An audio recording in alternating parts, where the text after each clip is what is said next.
Alors nous allons commenter ensemble la fiche de cours. Donc elle est déjà dans ton classeur, c'est la page 6 du thème N1, le paragraphe 5, valeurs approchées. Dans un premier temps, nous allons parler de valeurs exactes et de valeurs approchées. Alors pour illustrer cette notion sur la fiche de cours, tu peux regarder la figure que je te propose. Donc j'ai représenté une droite graduée et sur cette droite graduée, j'ai placé un point A. Le point A est repéré par son abscisse, tu te rappelles, c'est le nombre qui correspond à la position du point A sur la droite graduée. Et là, ici, la difficulté, eh bien, c'est de pouvoir donner avec le plus de précision possible la valeur de ce nombre A. On ne connaît pas la valeur exacte du nombre A, on peut seulement donner des informations avec eh bien, ce qu'on va appeler des valeurs approchées. Alors, des valeurs approchées, ce sont des valeurs qui sont toutes proches de la valeur du nombre A, mais ce n'est pas la valeur du nombre A elle-même. Elle, on l'appelle la valeur exacte. Plusieurs types de valeurs approchées. Ici, on voit avec les informations qui sont là sur les graduations que la valeur approchée, là, enfin le nombre A, il est compris entre 12,6, 12,7, entre 12,63 et 12,64. Alors, tu vois que quand tu observes ici cette droite graduée, eh bien, si je te donne comme information que A est compris entre 12,6 et 12,7, si tu ne vois pas ici le dessin, tu vas me répondre peut-être que le nombre A, il est placé à 12,61 ou 12,62 ou 12,63. Par contre, si je te dis que le nombre A est placé entre 12,63 et 12,64, là, tu as déjà une indication plus précise de la position du point A. Donc, plus on va donner des valeurs approchées qui vont comporter de chiffres après la virgule, et plus nous allons être précis dans notre réponse. Alors, lorsque l'on regarde les différentes valeurs approchées que l'on peut donner, eh bien, ici, on l'a déjà fait d'ailleurs cette année, hein, on peut donner ce qu'on appelle des encadrements à l'unité. Alors, un encadrement à l'unité, ici, avec les informations qui sont proposées, eh on est capable de dire que l'abscisse du point A, elle est plus grande que 12, mais elle est plus petite que 13, donc elle est comprise entre les deux nombres entiers, 12 et 13. Alors le nombre 12, on l'appelle la valeur approchée par défaut, et le nombre 13, on l'appelle la valeur approchée par excès. Valeur approchée par défaut, on est plus petit que la valeur exacte. On sait que le nombre A, il est plus grand que 12. Donc par défaut, ici, on donne une valeur qui est plus petite que la réalité. Par contre, par excès, donc quand on dit qu'on a quelque chose en excès, on a des choses qui sont en trop. Et donc là, si je dis que A est très proche de 13, je ne me trompe pas, c'est vrai, mais je vais donner une valeur ici qui est plus grande que la valeur exacte du nombre A. Pour être plus précis dans ma réponse, je pourrais donner un encadrement au dixième. Et là, on va se servir des informations qui sont ici sur la droite graduée.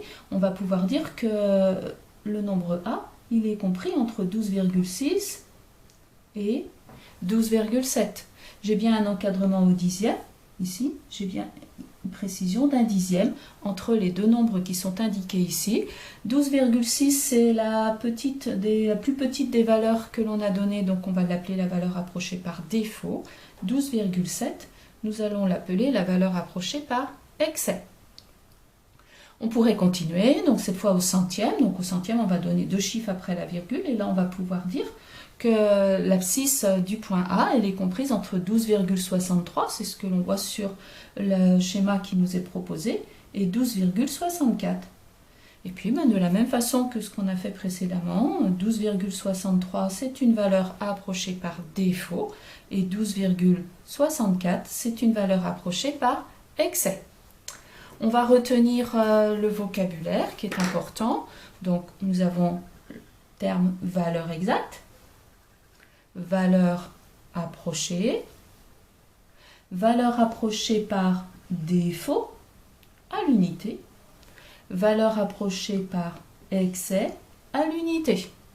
Et puis on va retrouver, on pourrait passer aussi au fluo bien sûr, valeur approchée par défaut au dixième, valeur approchée par excès au dixième, valeur approchée par défaut au centième, valeur approchée par excès au centième. Deuxième partie, valeurs approchées là, qui sont particulières, donc l'arrondi et la troncature. Alors, l'arrondi, c'est quelque chose que l'on fait assez spontanément. Hein. Donner l'arrondi d'un nombre, c'est donner en fait le nombre le plus proche. Donc, si on demande d'arrondir un nombre à l'unité, bien on va donner le nombre entier le plus proche de ce nombre. Si l'on regarde par exemple ce qui est proposé ici, l'arrondi à l'unité de 21,6425, eh bien on va répondre que c'est 22, parce que ce nombre 21,6425, il est compris entre 21 et 22. 21 et 22, ce sont les deux nombres entiers qui sont les plus proches de ce nombre décimal, mais le plus proche de 21,6, eh bien c'est 22. Pile au milieu, on se trouve à 21,5, donc on peut même faire un petit schéma pour illustrer la situation.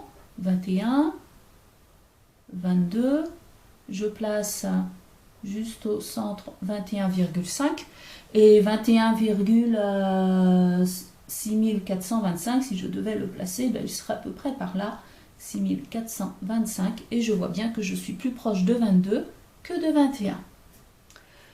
Deuxième valeur approchée particulière, ce qu'on appelle la troncature. Alors là, elle est très très simple à mobiliser, cette troncature. Le mot troncature, il vient du verbe tronquer, qui signifie couper. Donner la troncature d'un nombre, ça signifie en fait donner une valeur approchée de ce nombre en coupant les décimales qui ne nous intéressent pas. La troncature à l'unité de 21,6425, c'est 21. Donc je viens couper en fait. Je vais ici m'intéresser à ce qui m'est demandé. On me demande une troncature à l'unité, donc je m'arrête au chiffre des unités et j'enlève toutes les décimales dont je ne veux pas. Si on me demande la troncature au dixième, je vais repérer le nombre, le chiffre des dixièmes et je viens couper tout ce qu'il y a derrière. Donc là, je vais répondre effectivement que la troncature est de 21,6. Nous allons compléter le tableau pour vérifier que l'on a compris ces deux type de valeur approchée particulière, la troncature et l'arrondi. Alors très souvent c'est facile de commencer par un encadrement comme nous l'avions fait précédemment. Encadrement à l'unité, donc on va donner les deux entiers qui sont les plus proches. Donc ici 6,4827, eh bien c'est compris entre 6 et 7. Je vais repérer que je prends en fait le 6 qui est là. 6,4827, cette fois on va encadrer au dixième, donc les deux dixièmes qui sont ici, les deux nombres qui sont les plus proches, 6,4, donc je vais dire ici que je suis compris. Ici, le nombre est compris entre 6,4 et 6,5. Au centième, je procède de la même façon, 6,48, 6,49. Je n'hésite pas à faire un petit schéma comme j'ai pu le faire tout à l'heure pour expliquer ce qu'était l'arrondi, si ça peut effectivement aider à écrire l'encadrement. Et 6,4827, cette fois on arrondit, on donne l'encadrement au millième, donc je prends les trois premiers chiffres, 6,482, 6,483. Donc là on peut remarquer quelque chose de tout simple, c'est que tu vois ici ce que j'ai souligné, eh bien, se retrouve toujours là à gauche de l'encadrement.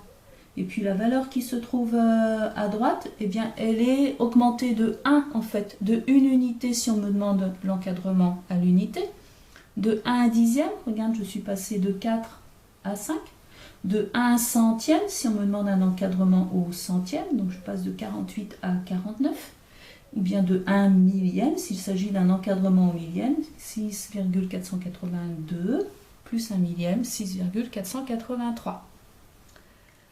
La troncature. Alors la troncature, on a dit qu'on coupait, qu'on se débarrassait de toutes les décimales dont on ne voulait pas. Donc si je veux une troncature à l'unité, ben, je vais couper effectivement et garder que le 6. Et donc tu vas t'apercevoir ici que l'on va garder en fait ce que nous avons souligné. Et ça correspond aux valeurs approchées par défaut. L'arrondi par contre, alors là l'arrondi, il faut faire attention aux décimales qui suivent, puisqu'il va falloir que l'on donne la valeur approchée la plus proche. Donc arrondi à l'unité, je suis compris entre 6 et 7, pense à 6,5, 6,4, il est entre 6,6 et 6,5, donc effectivement l'arrondi ici ça va être 6.